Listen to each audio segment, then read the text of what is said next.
नमस्ते दोस्तों, मनमोहक हिंदी कहानियाँ चैनल में आप सभी का स्वागत है। आज की हमारी कहानी है प्रेरणा। अनगिनत विचार मन के गर्भ में जन्म लेते हैं। उनमें से अधिकतर पानी के बुलबुलों के समान वापस गर्भ में समा जाते हैं, पर कुछ विचार धीरे धीरे एक आकार ग्रहण करने लगते हैं। वक्त के साथ भावनाएं उनसे जुड़ने लगती हैं और कभी ये कोमल भावनाएं एक प्रेम का रूप अख्तियार कर लेती हैं, पता ही नहीं चलता। ऐसे ही एक विचार ने जन्म लिया था मेरे मन में भी, जब उसे पहली बार देखा था। मेरी छोटी बहन के कॉलेज का वार्षिक महोत्सव था। रात 10 बजे मैं उसे लेने गया था। कॉलेज के गेट पर वह बहन के साथ खड़ी थी। भैया, ये मेरी सहेली है, इसे भी घर छोड़ दोगे ना? मैंने एक भरपूर नज़र उस पर डाली थी। दूधिया सी रंगत लिए गोरे चेहरे पर बड़ी बड़ी हिरनी सी आँखें। कार की पिछली सीट पर वह बैठी हुई थी और ना चाहते हुए भी बार बार मेरी नज़रें कार के रिव्यू मिरर की ओर उठ रही थी। ऐसा लग रहा था मानो कॉलेज से उसके घर तक का कई किलोमीटर लंबा फासला चंद मिनटों में तय हो गया हो। उस रात नींद में मैं उसी के सपने देखता रहा था।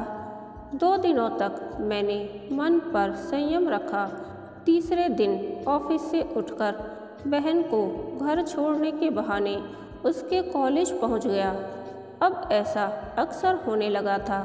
अब बहन हंसकर मुझे छेड़ते हुए कहती, क्यों भैया, पहले तो आप मुझे कभी कॉलेज लेने नहीं आते थे, फिर अब ऐसा क्या हो गया?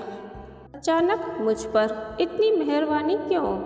मैं झूठ मूठ आंखें तरेर कर कहता कि अपनी छोटी बहन का ख्याल रखना मेरा फर्ज नहीं है।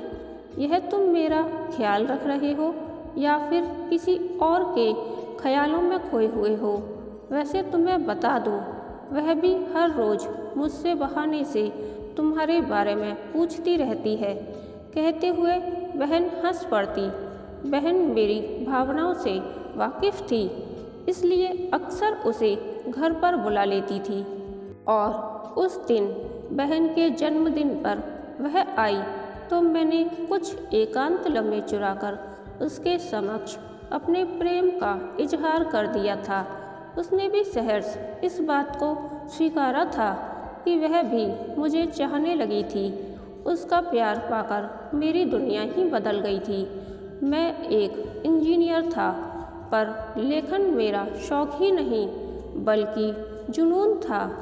विभिन्न पत्र पत्रिकाओं में मेरी कहानियाँ अक्सर प्रकाशित होती रहती थी।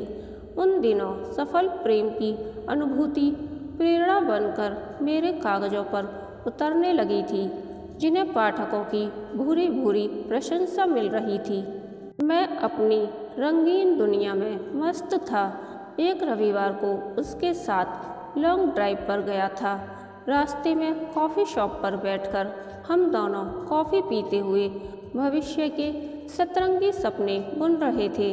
तभी उसके भाई ने हम दोनों को देख लिया था। वह काफ़ी घबरा गई थी। अगले कई दिनों तक वह कॉलेज नहीं आई तो बहन उसके घर गई थी। वह परेशान थी।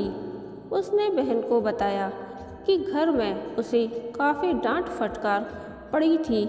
उसने बहन से अनुरोध किया कि मैं उसके घर वालों से विवाह की बात करूं। मैं उसके लिए बहुत परेशान और फिक्रमंद था। मैंने अपनी मम्मी को सब कुछ बताया तो वह बोली थी, रवि, हम लोग तुमसे पहले तुम्हारी बहन का विवाह करना चाहते हैं। इस पर बहन बोली थी, नहीं मम्मी, इन हालात में हमें पहले भैया का साथ देना चाहिए। मम्मी पापा ने उसके घर वालों से शादी की बात की, पर उसके घर वालों को विजातीय लड़का मंजूर न था। तब हमने अपने परिवार की मान मर्यादा और खुशियों की खातिर अपने रास्ते अलग करने का निर्णय लिया था। कुछ चाहतें बारिश की उन बूंदों की तरह होती हैं जिन्हें चाहकर भी मुट्ठी में कैद नहीं किया जा सकता। उसके सुखमय भविष्य की कामना करते हुए मैं उससे अलग हो गया और उसके विवाह से पूर्व ही 1 वर्ष के लिए लंदन चला गया। लंदन से लौटकर मेरे घर वालों ने मेरा विवाह कर दिया। पत्नी के असीम प्रेम ने मेरी जिंदगी के सूनेपन को खुशियों से भर दिया। फिर भी जीवन में एक कसक है।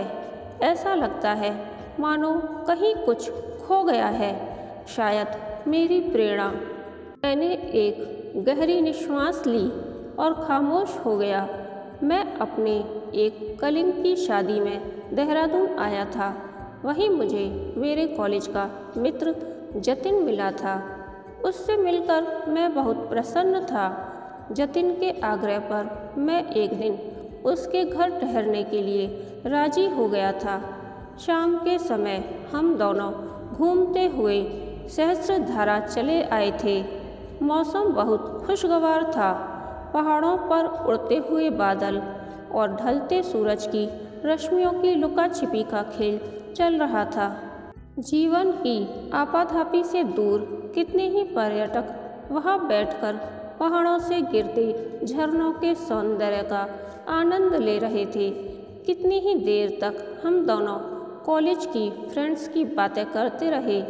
जिंदगी के सुखों और अभावों को बांटते बांटते भावावेश में मैं अपनी जिंदगी के कुछ पन्ने उसके साथ साझा कर बैठा था। शादी के बाद क्या तुमने लिखना छोड़ दिया? जतिन मुझसे पूछ रहा था। नहीं, लिखना तो बदस्तूर जारी है, बल्कि पहले से भी ज़्यादा अब लिख रहा हूँ, मैंने बताया। इसका अर्थ तुम्हारी प्रेरणा तुम्हारे आसपास ही कहीं है।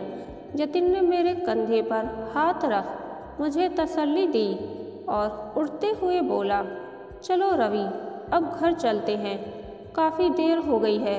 मेरी वाइफ प्रतीक्षा कर रही होगी। मैं जतिन के साथ कार में बैठकर उसके घर आया। दरवाज़ा खुला। सामने खड़ी शख्सियत पर नज़र पड़ते ही मैं बुरी तरह चौंका।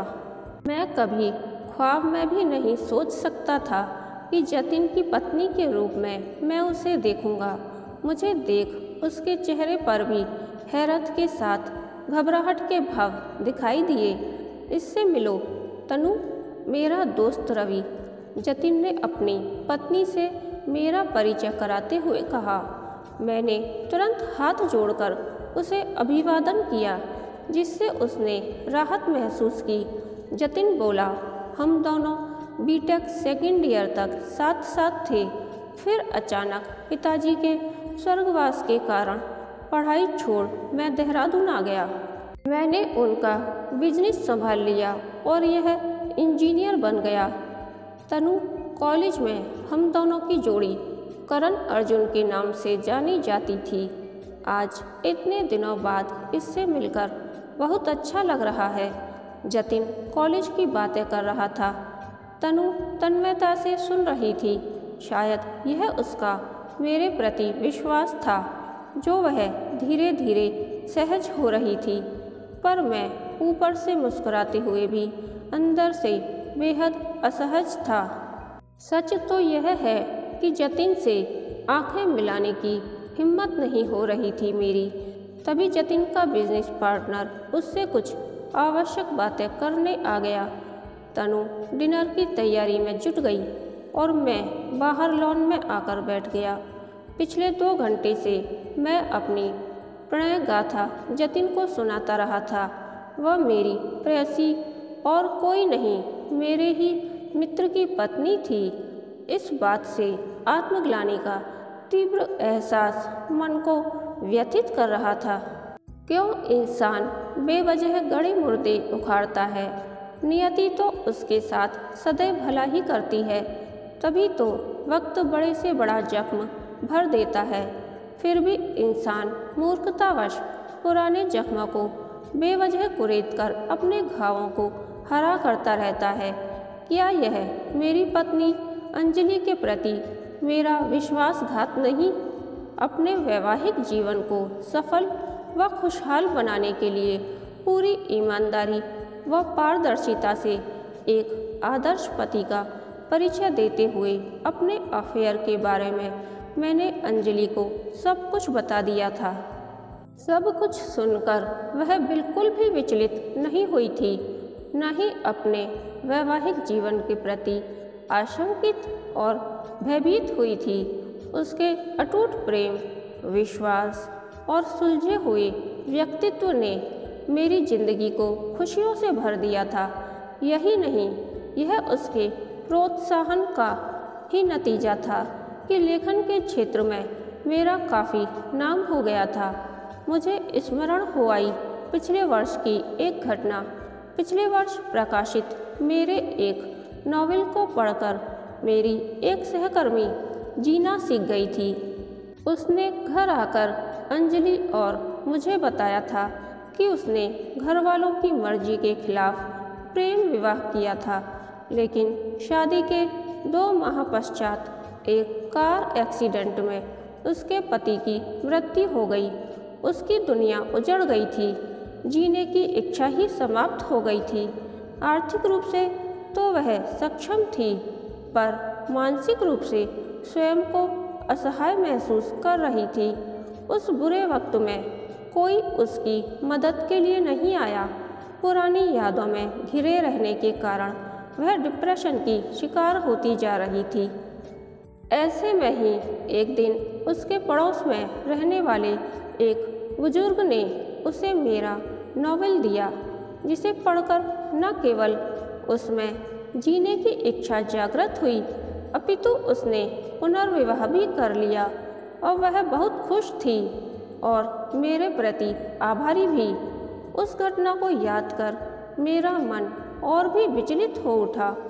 तो क्या जीवन में आगे बढ़ने का संदेश देने वाला लेखक स्वयं अपने मन की कमजोरियों का शिकार है? क्या लेखकों के 2 रूप होते हैं, अपने भीतर कुछ और कागजों पर कुछ और? लेखक तो समाज का बेहद जिम्मेदार व्यक्ति होता है। उसकी रचनाएं समाज का आईना होती हैं। अपनी लेखनी के दम पर वह ऐसी कालजयी रचनाओं का सृजन कर सकता है जो वर्षों लोगों का मार्गदर्शन कर सकें, और ऐसा वह तभी कर सकता है जब वह पारदर्शिता से काम ले, उसकी कथनी और करनी में अंतर न हो। आत्ममंथन के उन क्षणों में मुझे इस यथार्थ की अनुभूति हुई कि बीता हुआ समय इतिहास होता है जो कभी वापस नहीं आता। आने वाला कल एक रहस्य है, सिर्फ वर्तमान ही सत्य है। अपने बीते हुए कल से, व्यर्थ की उन स्मृतियों से मेरा मन अब ऊपर उठ चुका था। अब मेरा मन हृदय की गहराइयों से इस सत्य को स्वीकार कर रहा था कि अंजलि ही मेरा आज है, मेरा सत्य है। उसका प्रेम मेरी अंतरात्मा में रचा बसा हुआ है, वही मेरी प्रेरणा है। अपनी कमजोरियों पर इंसान काबू पाले तो उसमें आत्मविश्वास जाग जाता है। मैं उठकर अंदर चला आया। अब मुझे जतिन से आंख मिलाने में तनिक भी संकोच नहीं हो रहा था। देर रात तक मैं जतिन और तनु से सहजता से बातें करता रहा और अगली सुबह अपनी अंजलि, अपनी प्रेरणा के पास पहुंचने के लिए जतिन के घर से निकल पड़ा। कहानी के अंत तक बने रहने के लिए धन्यवाद। यह कहानी आपको कैसी लगी प्लीज़ कमेंट करके बताइए।